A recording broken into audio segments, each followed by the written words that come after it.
Rozpoczynamy uroczystość dla uczczenia 70. rocznicy powstania w getcie warszawskim. We are beginning the 70th anniversary commemoration of the Warsaw Ghetto Uprising. Spotykamy się w dzień rocznicy wybuchu powstania, aby oddać hołd wszystkim powstańczym bohaterom, wydać świadectwo pamięci o ich czynie, odwadze i determinacji. Świadectwo pamięci o ich nieugiętej, tragicznej walce. We are meeting on the day of the outbreak of the uprising to pay tribute to all the heroic insurgents and to bear witness to the courage, determination and the tragic fight for freedom.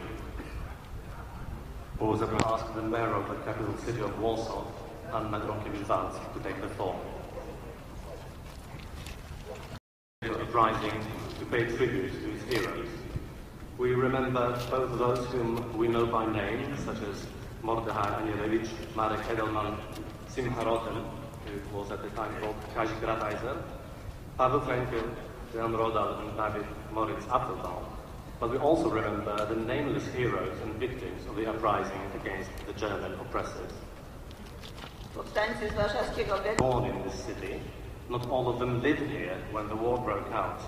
They were forcibly resettled by the occupier, thus becoming citizens of Warsaw.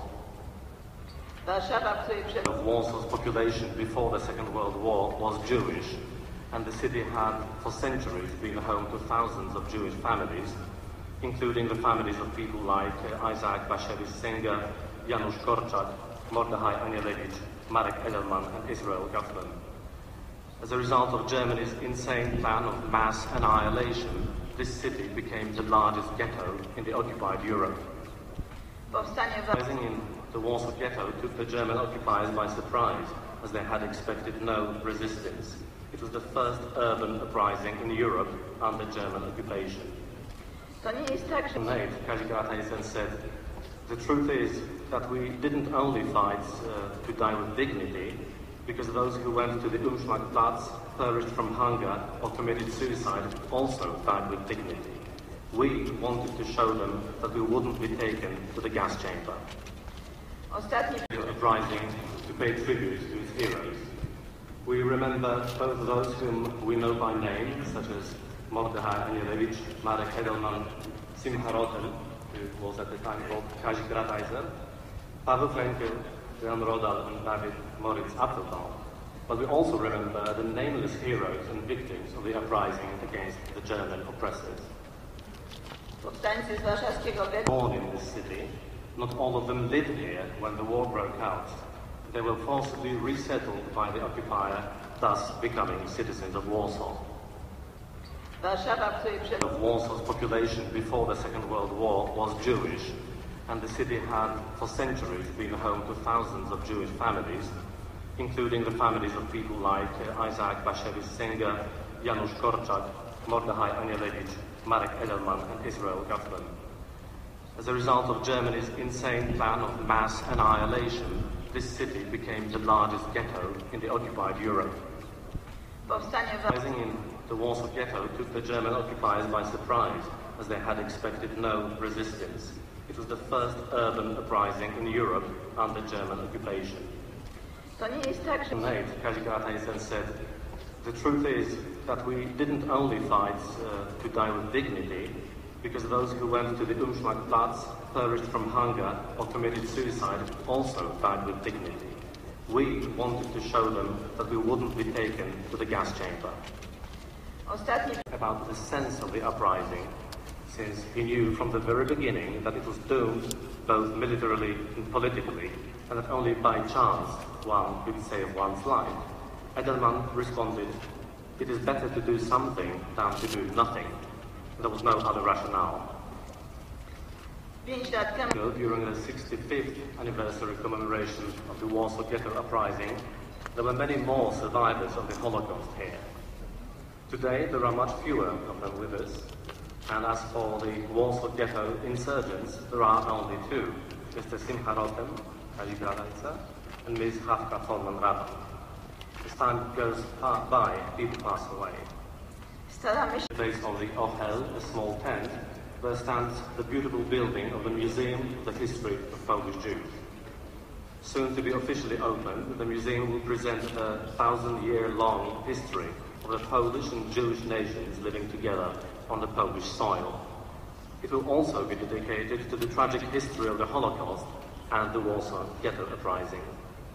All this is not only to ensure that the memory of these events will last, we also need it to be a warning against underestimating the power of evil, which manifests itself in hatred, xenophobia and nationalism, so that the demons of the past never return.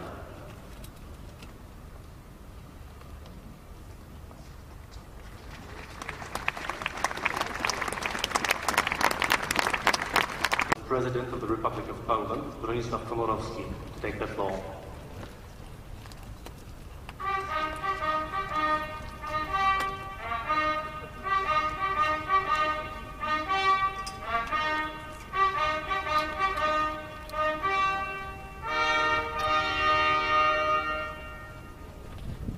Szanowni Państwo, nie ma takiej drugiej europejskiej stolicy jak Warszawa.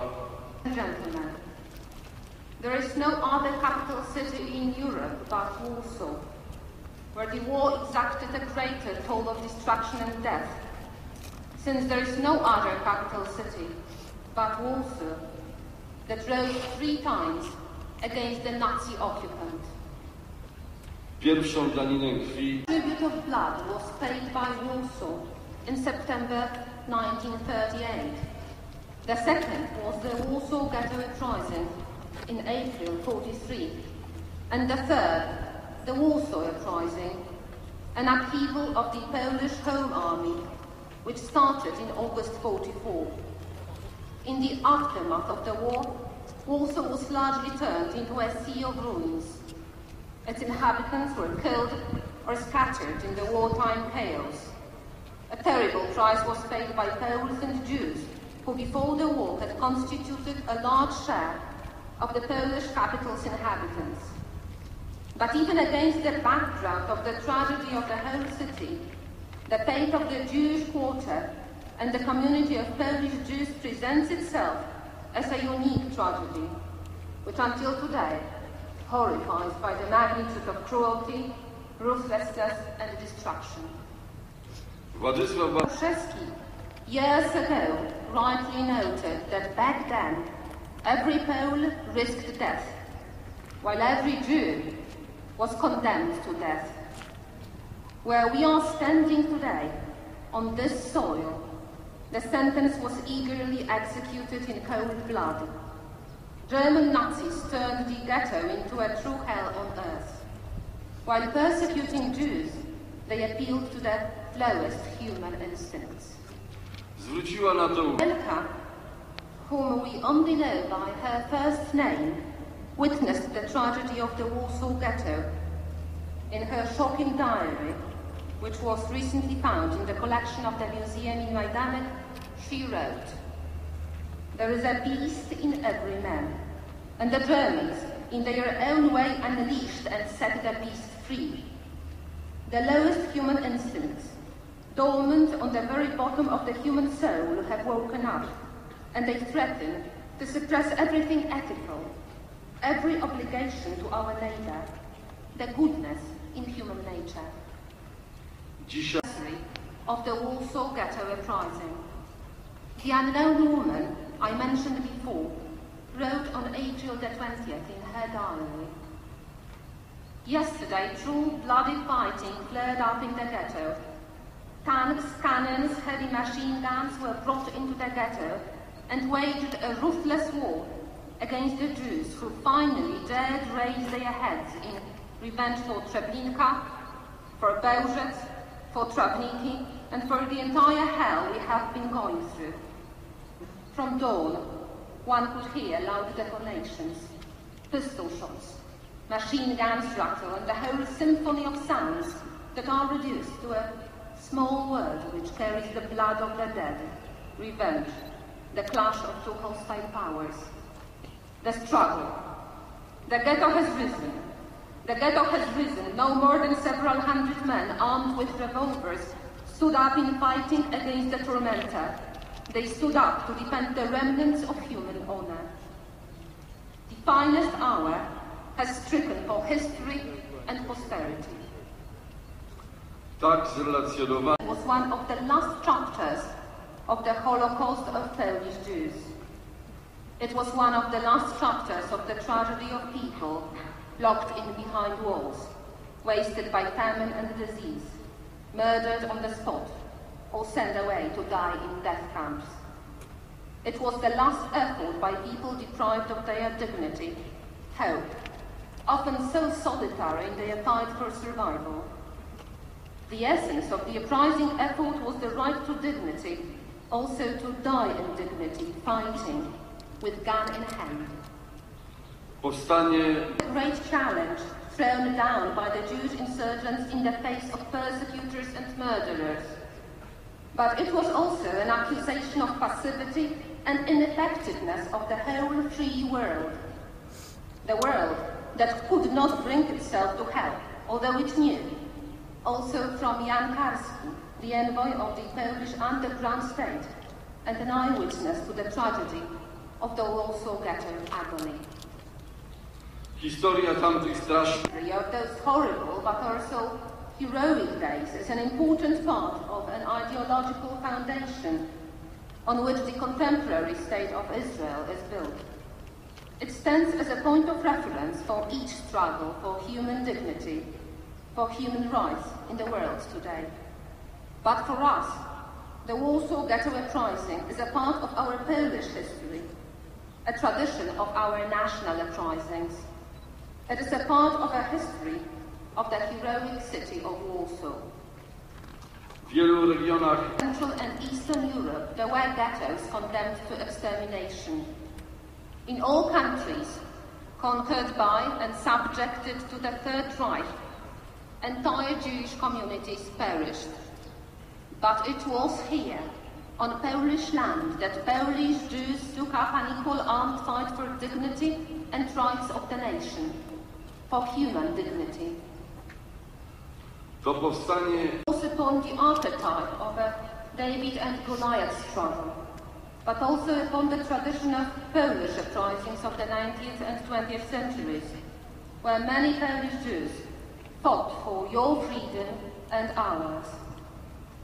This is why so uniquely symbolic are the famous two flags, the white and blue and the white and red, put out next to each other over the Warsaw Ghetto by the members of the Jewish Military Union when they fiercely fought in Muranowski Square together, arm in arm with Polish resistance fighters who came to their rescue.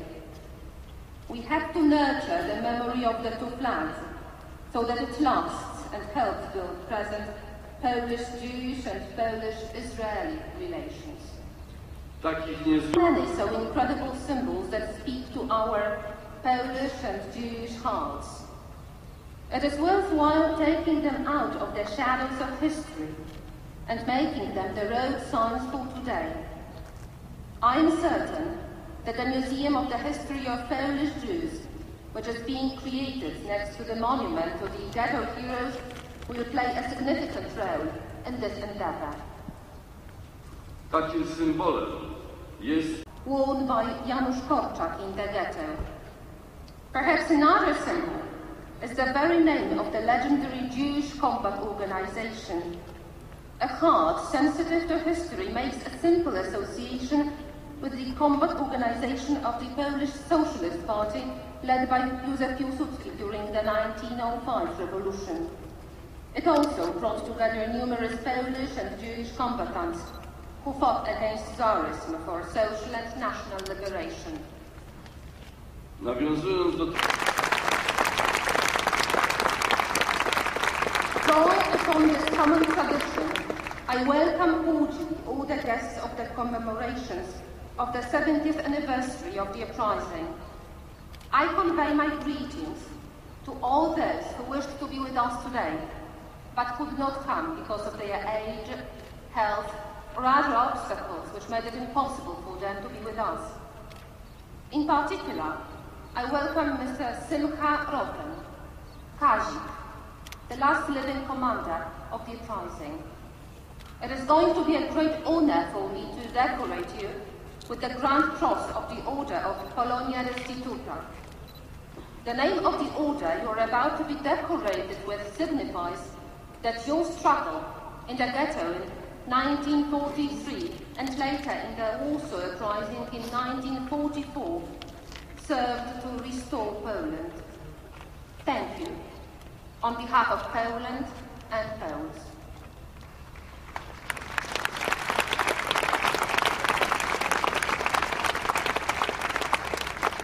Szanowni Państwo, mam zaszczyt poinformować, że prezydent Rzeczypospolitej Polskiej, pan Bronisław Komorowski, uhonorował zastąpi pana Sędzia pseudonim Kazik oznaczeniem państwowym. Ladies and gentlemen, it is my honor to inform you that the President of the Republic of Poland, Bronisław Komorowski, honored the merits of Mr. Simcha Rotem, aka Kazik, with state decoration. Zapraszam pana Rotena. Mr. Rotem, can you please join me?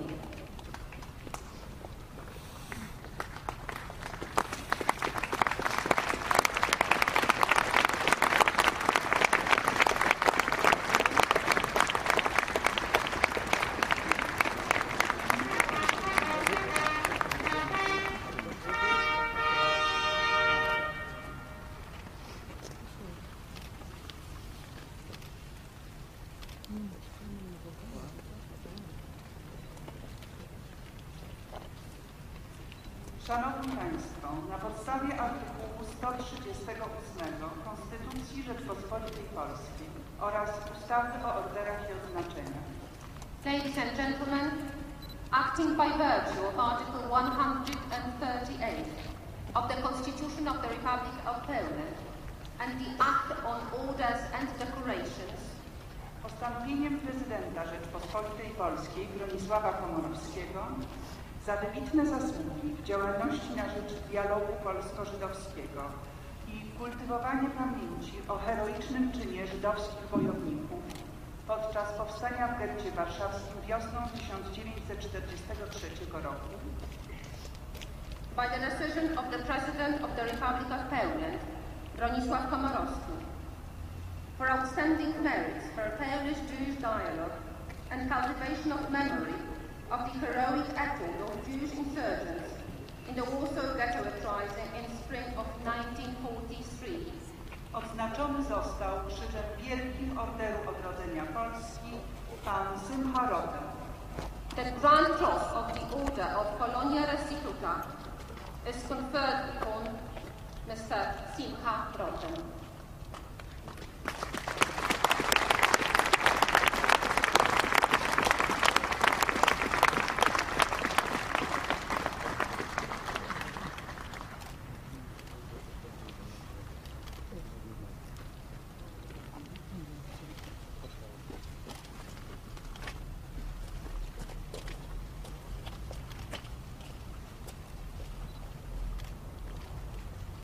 Pragnę gorąco podziękować panu, panie Mayor of the city of Warsaw, ladies and gentlemen. I remember when I got back to the ghetto through the sewers to get some of my people out, some of the fellow fighters from the Jewish combat organization. I go back into the ghetto, but I couldn't find anyone. And I thought to myself, am I the last Jew in the ghetto? But sometime later, a miracle happened, and I found some of them. Today, there will be no miracles. Today, I am one of the 3 remaining people who fought in the ghetto.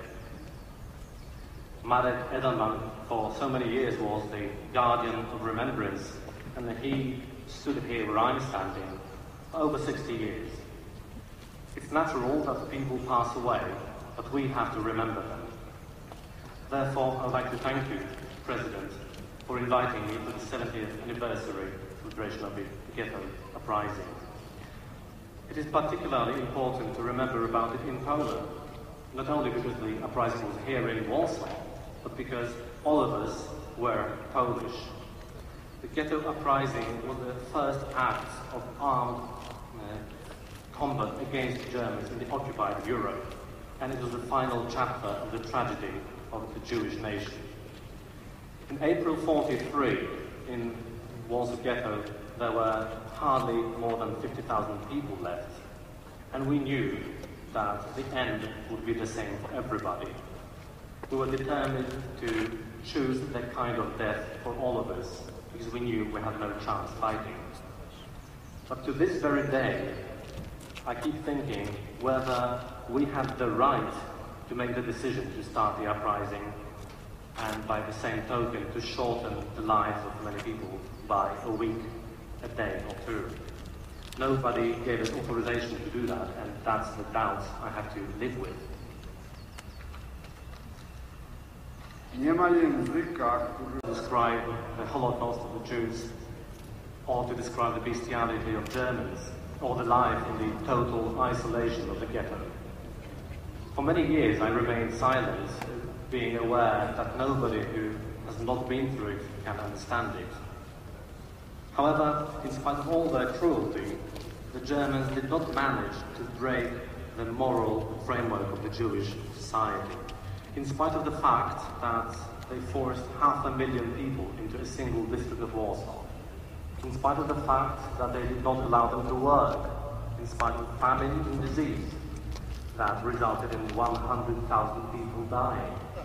In spite of constant humiliation, repression and murder, the people of the ghetto organized a tremendous network of self-help and assistance, schools and cultural life. jeżeli mówimy dziś o Heroes